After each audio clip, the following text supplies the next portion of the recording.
बहुत सारे लोगों के मन में एक क्वेश्चन ज़रूर रहता है कि हमने इतने सारे पूजा पाठ कर लिए, इतने दिनों से साधनाएं कर ली, पर हमें कुछ अनुभव क्यों नहीं हो रहे हैं, माँ के दर्शन क्यों नहीं हो रहे हैं, माँ जो उन्हें चाहिए वो दे क्यों नहीं रही हैं। तो इन सभी प्रश्नों के उत्तर हम इस वीडियो में जानेंगे। वीडियो पूरा देखिएगा। चैनल पर नए होंगे तो चैनल को सब्सक्राइब भी जरूर करिएगा। जय माता दी। आप सभी पर गुरु कृपा और माँ काली का आशीर्वाद सदा बना रहे। देखिए, जब भी हम साधना करते हैं, पूजा पाठ करते हैं, तो शुरुआत में बाधाएं बहुत आती हैं, बहुत मतलब हद से ज़्यादा। अगर किसी साधक का अनुभव आपसे शेयर करूं तो मतलब इतना ज़्यादा बाधा आती है, कभी कभी तो जान पर बनाती है, इतनी भी बाधाएं आती है। और आपको लगता है कि आपने पूजा पाठ की, आपने थोड़ी बहुत मेडिटेशन किया, योगा किया, आपने बहुत सारी वीडियोस देख ली, उसमें से कुछ लक्षण आपको मैच करते हुए दिखाई दिए, तो आपको लगता है कि मेरी साधना सफल हो गई। ऐसा नहीं है, आप भ्रम में जी रहे हैं। अगर आपको माँ काली का आशीर्वाद पाना है, माँ काली का दर्शन पाना है, तो उसके लिए आपको कठोर से कठोर परीक्षाएं देनी पड़ेंगी। जैसे मैंने कहा ना कि जान तक पर बनाती है, तो ऐसा अनुभव मैं आपको अपना शेयर कर रही हूँ। ध्यान से मेरी बात को सुनिएगा। मतलब मैं अपने अनुभव से बता रही हूँ, मैं अपना अनुभव नहीं शेयर करूँगी क्योंकि ये हमारे रूल के खिलाफ़ है। मैं जहाँ तक मानती हूँ कि जो भगवान ने हमें परीक्षाएं दी हैं वो सिर्फ हमारे लिए हैं, वो किसी को बताने के लिए नहीं है। या फिर भगवान जो हमें अनुभव दे रहे हैं वो भी किसी के लिए बताने के लिए नहीं है। बस हम इस तरीके से समझाने की कोशिश करते हैं ताकि आप समझ भी जाएं और हमारा जो भेद है वो भेद ही रह जाए। तो आप समझने की कोशिश करिएगा। जैसे किसी भी आभूषण को बनाने के लिए, किसी भी गहने को बनाने के लिए सोने की ईंट से काट छाट कर, उसको गला कर, पिघला कर, तपा कर एक आभूषण तैयार होता है, पहनने लायक होता है। उसी तरह अगर आप माँ काली को पाना चाहते हैं, उनके आशीर्वाद को पाना चाहते हैं, तो उतना ही तपना और गलना पड़ेगा। आप थोड़े बहुत पूजा पाठ कर लिए, थोड़े बहुत अनुभव हो गए, या फिर अपने ढेर सारे वीडियोस देख लिए जैसे कि मैंने बताया, तो ये ऐसा नहीं है कि आपको सब कुछ मिल जाएगा।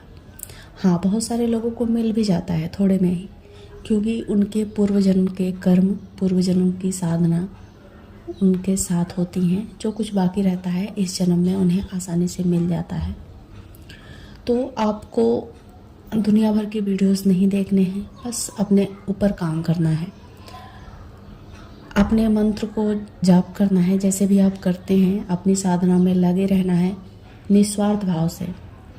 उसमें थोड़ा भी स्वार्थ नहीं आना चाहिए कि मुझे ये क्यों नहीं मिला, मुझे ऐसा क्यों नहीं, ऐसा मतलब जल्दबाजी में आपको कुछ भी नहीं मिलेगा कि ये किराए पर पानी फिर जाएगा। सबसे पहले तो आपको ये बात समझनी होगी कि माँ किसी को ऐसे ही दर्शन नहीं देती हैं। 100 में से कोई एक भाग्यशाली होता है जिसे माँ अपने लिए चुनती हैं। सबसे पहले तो माँ के जो देवदूत होते हैं, माँ के जो गढ़ होते हैं, वो आपकी परीक्षाएं लेते हैं। इतनी ज़्यादा कठोर परीक्षाएं कि आप मतलब कभी कभी तो सहन के ऊपर भी चला जाता है, सारे रिश्ते ख़त्म हो जाते हैं। इतने घर में कलह होने लगते हैं कि आपको लगता है कि मतलब मैं किस जाल में फंस गई। और मतलब ऐसा लगता है कि क्या ज़रूरत नहीं है, हमें सिंपल जीवन जीना है, ऐसा भी मन में आता है। तो जब तक आप परीक्षा देंगे नहीं, आप दूसरी क्लास में कैसे पहुंचेंगे। आपको परीक्षाओं से घबराना नहीं है।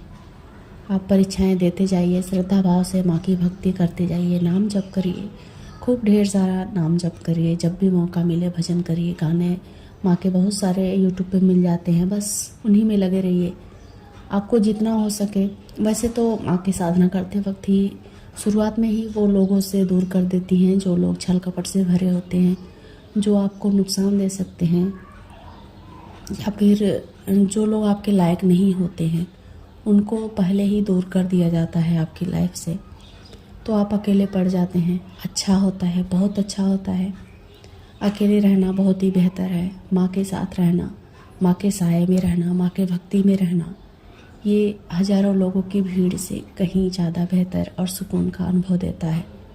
तो आपको इन सब से घबराना बिल्कुल भी नहीं है। और ना ही आपने भक्ति को रोकना है। अगर आप कुछ परेशानियां आई, आपने भक्ति को रोक दिया, या फिर कई बार ये भी होता है ना कि हम भगवान भी बदल देते हैं, और ये हम इंडियन लोग बहुत ही मतलब हमारे अंदर कूट कूट के भरा है ये सब चीज़ें। हम भगवान बदल देते हैं, जगह बदल देते हैं, मंदिर तक बदलते हैं कि यहाँ पे नहीं यहाँ पे। ऐसा कुछ भी नहीं है। सारी ब्रह्मांड की ऊर्जाएं एक से ही जाके मिल जाती हैं। जो ब्रह्मांडीय शक्ति है हमारी माँ, उन्हीं में सब समा जाते हैं, उन्हीं से सब पैदा हुए हैं। तो हम इधर उधर भागकर अपना टाइम वेस्ट कर देते हैं।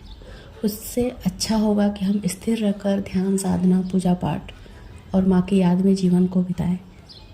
इस तरह से हमें जब माँ का आशीर्वाद मिलना होगा, स्वयं ही मिल जाएगा, कुछ कहने की ज़रूरत नहीं पड़ेगी। तो उम्मीद करती हूँ कि आपको मेरी बातें समझ में आ गई होंगी। वीडियो पसंद आएगी तो लाइक और शेयर कर दीजिएगा। जय माता दी।